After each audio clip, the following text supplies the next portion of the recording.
Good afternoon, students. Today's session is for GNM Nursing second year students. This is a revision class of the phimosis. We have already discussed about this topic, but this is a revision class, so you must be knowing about this disease condition.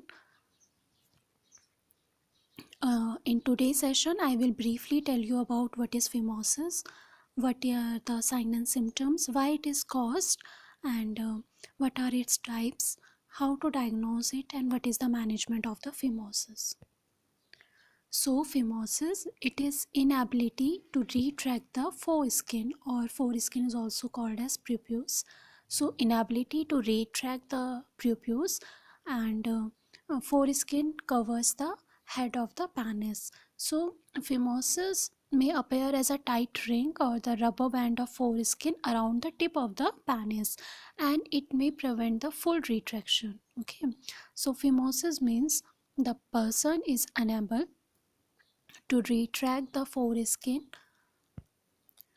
This is the normal anatomical structure of the penis. There is a shaft, then the yellow marked portion is the foreskin, then there is a glans, and then there is the urethral meatus.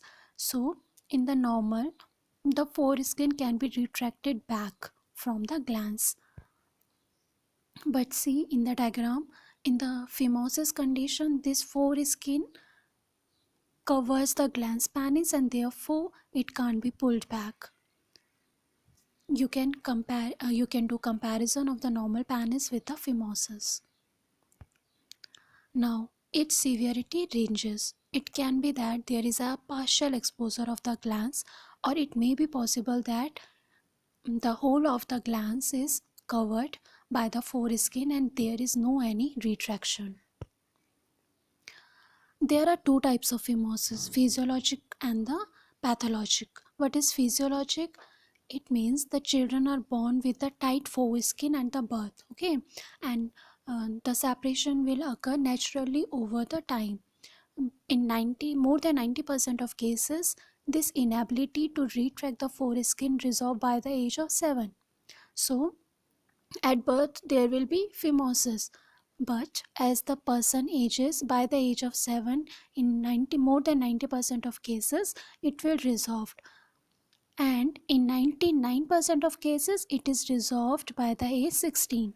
So after the age of 18, if there is inability to retract the foreskin, it will be considered as pathologic. So it may occur because there is any scarring, infection, or inflammation, right? This inflammation, scarring can occur because of repeated catheterization, or because the person has not maintained the hygiene.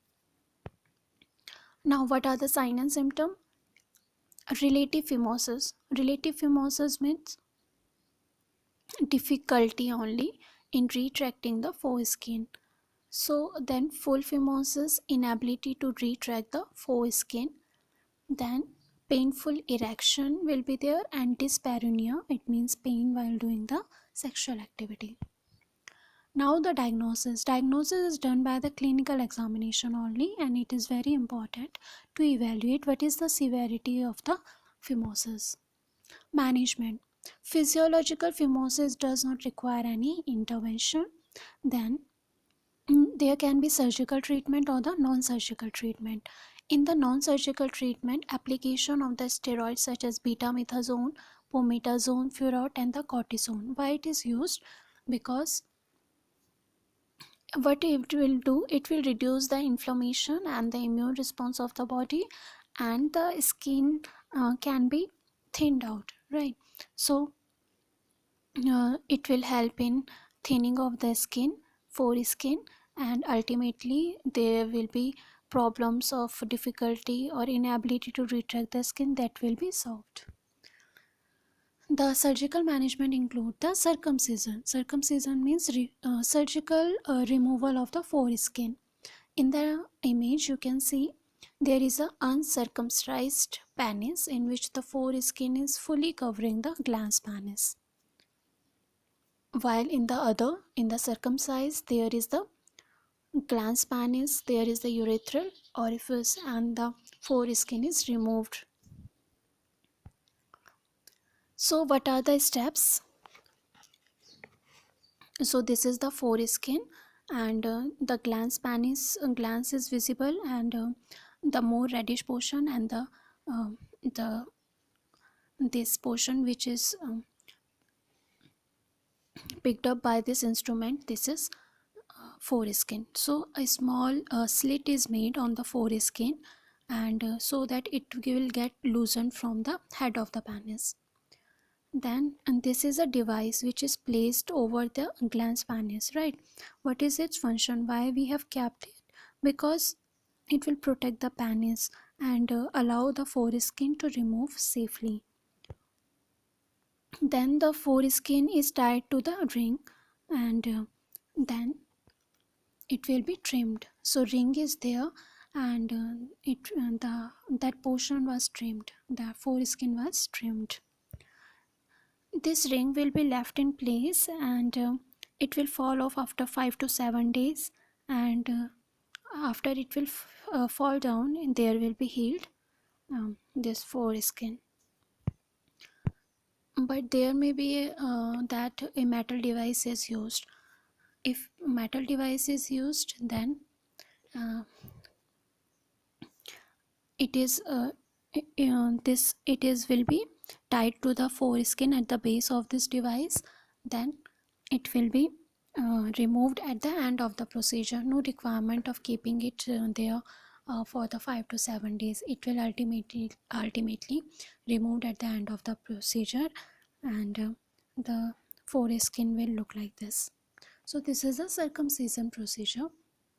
So the physiological